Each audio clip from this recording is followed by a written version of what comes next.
السلام علیکم ورحمۃ اللہ وبرکاتہ۔ پیارے بچوں، کیسے ہیں آپ سب؟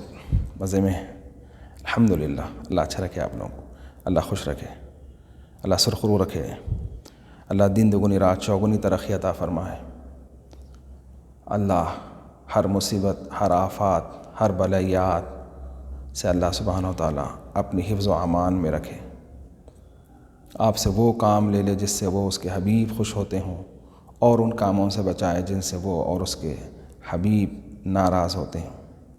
آپ کے والدین کا سایہ آپ کے سر پہ دیر تک قائم رکھے۔ اللہ سبحانہ و تعالیٰ آپ کو وہ بنائے جس کے لیے آپ کو پیدا کیا گیا ہے، اور وہ کام آپ کے اور آپ کے آنے والی نسلوں کے لیے ایک مسئلہ راہ ہو۔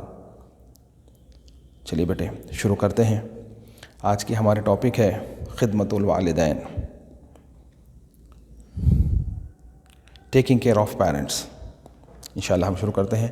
اعوذ باللہ من الشیطان الرجیم، بسم اللہ الرحمن الرحیم، الحمدللہ رب العالمین، الرحمن الرحیم، مالک یوم الدین، ایاک نعبد و ایاک نستعین، اہدنا الصراط المستقیم، صراط الذین انعمت علیہم غیر المغضوب علیہم ولا الضالین، آمین۔ وقال اللہ تعالی فی مقام آخر، ان اشکر لی ولوالدیک،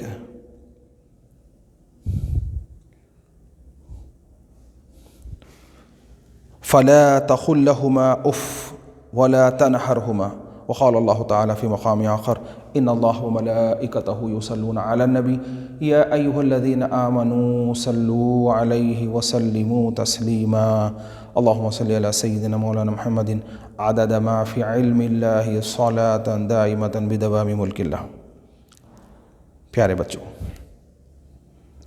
اللہ سبحانہ و تعالیٰ کا احسان عظیم ہے کہ اس نے ہمیں شافی محشر، ساقی کوثر، رحمت للعالمین، دونوں عالم کے سرتاج محمد عربی صلی اللہ علیہ وآلہ وسلم کی بابرکت امت میں پیدا فرمایا۔ اس ناز غلامی پر ہم جتنا بھی فخر کرے کم ہے اور بجا۔ پیارے بچوں، اللہ سبحانہ و تعالیٰ کی نعمتوں میں عظیم نعمت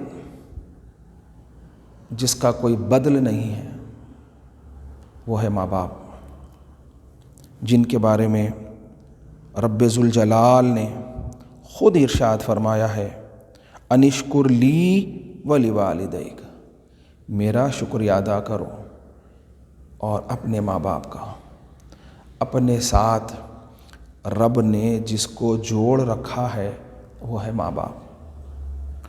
اور فلا تقل لهما اف ولا تنہرہما، اور ان دونوں کو، ماں اور باپ دونوں کے لیے کہا گیا جب وہ بڑھاپے میں آ جائیں تو طبیعت میں تھوڑا چھڑچھڑاہٹ پن ہو جاتا ہے۔ یہ بڑھاپے ضعف کی وجہ سے یہ علامت ظاہر ہوتے ہیں کہ غصہ جلدی آ جاتا ہے، تو بتایا جاتا ہے کہ اگر وہ غصے میں تمہیں کچھ کہہ دیں، سمجھ میں نہیں آ رہا تمہارے کو، ایک بولے بولے تو فوراً کرو، ایسا غصے میں بول دے، بولتے جو ہے اور کیا کر رہی ہو نا، کر رہی ہوں نا میں، تو اس طرح بولنا تو بہت دور کی بات ہے۔ جو ہے یہ جو ہمارے بہویں ہیں یہ اٹھا کر کرنا، یا اپنے زبان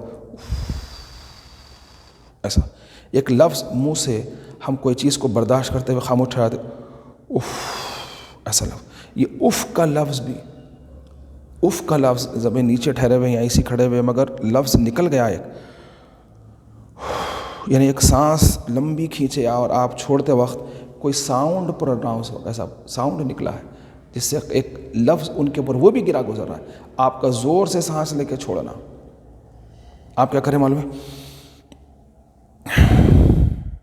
ایسا آپ کچھ بولے نہیں زبان سے، نہ آنکھوں سے دیکھے، نہ بھواں اٹھائے، مگر ایک لفظ آپ سانس زور سے چھوڑتے وقت ایک لفظ آہستہ سے آ رہا ہے، اس طرح سے، تو اس کے لیے بھی منع فرمایا گیا ہے۔ تو سوچو کیا مقام و مرتبہ ہے ان کا، کیا مقام و مرتبہ ہے۔ میرے بچوں، ہم نماز پڑھتے ہیں، روزہ رکھتے ہیں، زکوٰۃ دیتے ہیں، حج کرتے ہیں، یہ سب نیکی ہے۔ اس نیکی کے بدلے میں اللہ سبحانہ و تعالیٰ کا وعدہ ہے کہ ہمیں جنت عطا فرمائے گا۔ انشاءاللہ تعالیٰ ہمیں جنت ضرور عطا کی جائے گی۔ لیکن سوچو، جنت کیا ہے؟ اللہ سبحانہ و تعالیٰ کی نعمتوں کی اصل۔ اللہ سبحانہ و تعالیٰ جو ہمیں نعمت دینے والا ہے، اس کی اصل نعمت کا نام ہے جنت۔ جنت ایک باغ ہے جس میں ہر طرح کا عیش و آرام ہے۔ دودھ کی نہریں ہیں، شہد کی نہریں ہیں، پانی کی نہریں ہیں، کوثر کی نہریں ہیں۔ وہاں پہ ہر چیز، ایک اینٹ سونے کی، ایک اینٹ چاندی کی، بیچ میں سونے ہیرے کے گاروں کے محلات ہیں، موتی کے محل ہیں، جن کے دروازے اتنے وسیع ہیں کہ 70,000 ملائکہ ایک وقت جا سکتے ہیں اور آ سکتے ہیں۔ اتنی بڑی بڑی کھڑکیاں ہیں، اتنے عالی شان محلات ہیں۔ وہاں پہ کیا عیش و آرام ہے جس کو زبان سے کہنا اور ایک ہی محال ہے جیسا ہے۔ وہاں پہ چہرے ملیں گے، آپ اپنا چہرہ بدل سکتے ہیں، جیسا کہ یہاں پلاسٹک سرجری وغیرہ کراتے ہیں ہم، وہاں پہ جنت میں چہرے ملیں گے، آپ اپنا چہرہ بدل سکتے ہیں، آپ چاہے جا سکتے ہیں، آ سکتے ہیں، کوئی روک ٹوک نہیں۔ اور وہاں پہ رات نہیں، دن ہی دن ہے، ہمیشہ جو ہے آپ گھوم پھر سکتے ہیں، کھا پی سکتے ہیں، جو دل بولا کھانا آپ کا۔ ایک اونٹ اڑ کے جا رہا ہے، آپ کا دل چاہے کہ تندوری اونٹ ہونا ہے کھانا، دل بولا آپ کا تندوری اونٹ آپ کی پلیٹ میں آ جائے گا، آپ اس کو سیر ہو کے کھا لیں گے، پھر وہ آپ کی پلیٹ سے اڑ کے چلا جائے گا۔ اور جو ہے نا بتایا جاتا ہے آپ کے ہاضمے کے لیے ایک خوبصورت سی ڈکار آپ کو آئے گی، آپ کا پورا کھانا ہضم ہو جائے گا۔ اور پھر جو ہے محلوں کے جو پردے ہیں وہ گر جائیں گے، گرے تو سمجھنا کہ اب آپ کو آرام کرنا ہے، آپ چاہے تو آرام کر لے سکتے ہیں، وہ آرام کر لیجئے۔ پھر جو ہے پردے اٹھا دیے جائیں گے، آپ جو ہے گھوم پھریے جائیے۔ یعنی رات کا کوئی تصور نہیں ہے، خوف کا کوئی تصور نہیں ہے۔ ان تمام نعمتوں کے ساتھ ساتھ جو جنت میں سب سے عظیم الشان نعمت ہے وہ ہے سرکار کا قرب ہے، سرکار کے ساتھ جنت میں رہنا ہے۔ اور جو ہے وہاں پہ جنت میں ہمارے رب ذوالجلال کا دیدار ہوگا۔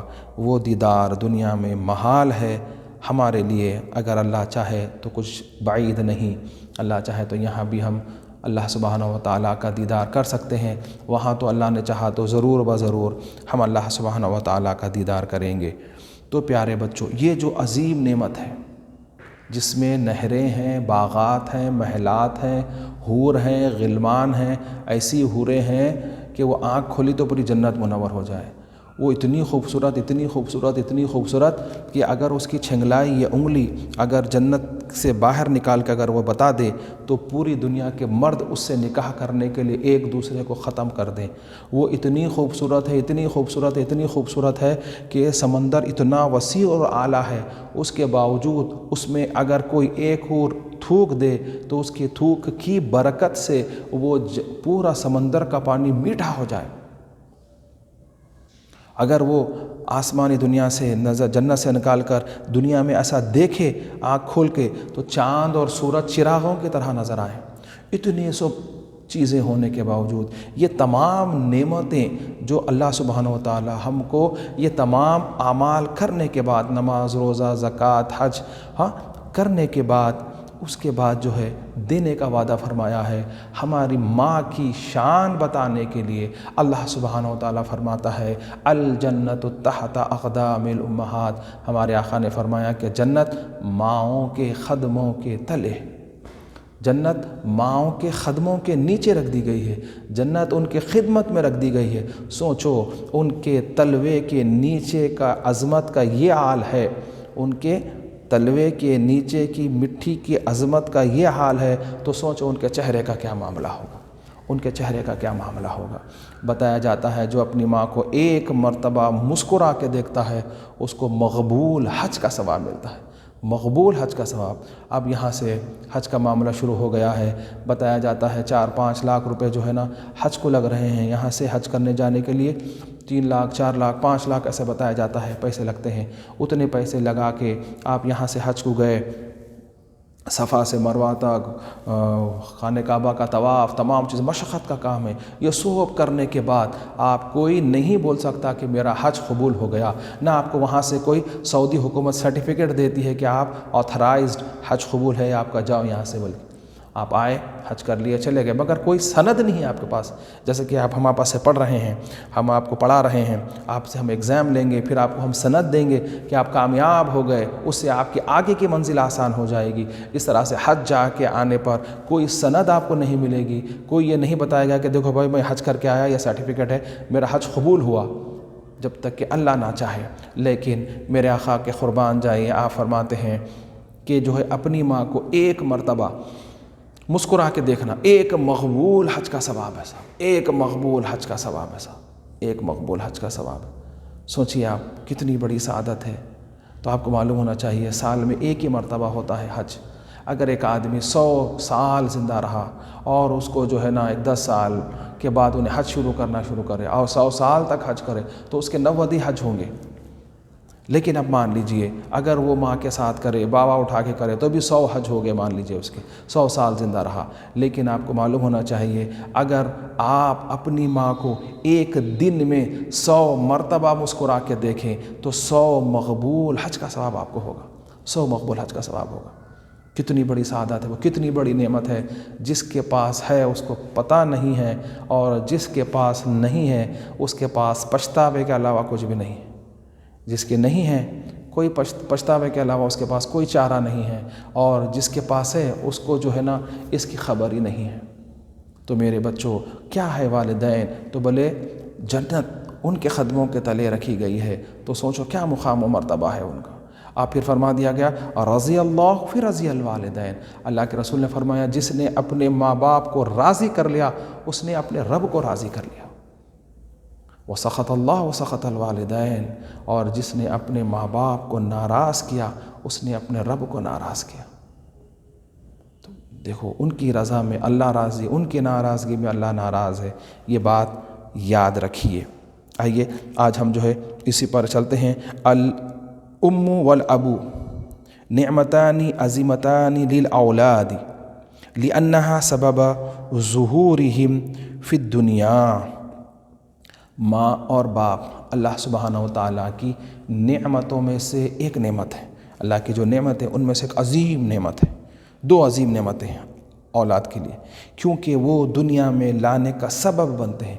آپ کے امی اور آپ کے بابا صرف آپ کو پیدا کرے اور نہ آپ کو کھانا کھلائے، نہ کپڑے پہنائے، نہ دوا دلائے، نہ کچھ کرے، نہ کیا کرے، پیدا کرے چھوڑ دیا آپ کو۔ اس کے باوجود ان کا جو مقام و مرتبہ ہے کوئی نہیں لے سکتا، صرف اتنا کرے۔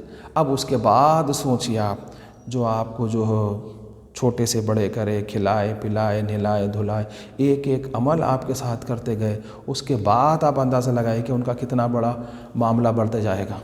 ان کے احسانات جتنے زیادہ ہوتے چلے جائیں گے آپ کے، ان کا مقام و مرتبہ اور مگر اگر آپ کو صرف پیدا کرے تب بھی ان کا مقام و مرتبہ ایک رائی کے دانے سے بھی کم نہیں ہو سکتا۔ جو عظمت اللہ سبحانہ صرف پیدا کرنے میں، صرف آپ کو دنیا میں لانے کا جو سبب بنے، اس کا جو مقام ہے اس پر ہے ان کے خدمہ تعالی جنت۔ وفی خدمتها جزاء کبیر فی الدنیا والآخرہ، اور دنیا اور آخرت میں ان دونوں کی اس کا اگر ان کی خدمت کرنے کا بدلہ دیا جائے گا صاحب۔ وامر اللہ سبحانہ وتعالی عبادہ باظہار الشکر لہ ولوالدیہم کما قال عز وجل ان اشکر لی ولوالدیک۔ اللہ سبحانہ وتعالی اپنے بندوں سے فرماتا ہے کہ ان کے واسطے اللہ سبحانہ وتعالی، اللہ بزرگ و برتر نے ارشاد فرمایا والدین کے بارے میں، میرا اور والدین کا شکر بجا لاؤ۔ ایھا الاولاد، اے لڑکو، اے بچو، اذا رضا الوالدین باولادہما رضا ربہم بہم، واذا سخط الوالدین علی اولادہما سخط علیہم ربہم۔ اے بچو، جب اپنے والدین سے خوش رہتے ہیں، جب والدین جب اپنی اولاد سے خوش رہتے ہیں تو پروردگار بھی ان سے راضی رہتا ہے، اور جب والدین اپنی اولاد سے ناراض ہوتے ہیں تو ان کا رب بھی ان سے ناراض ہوتا ہے۔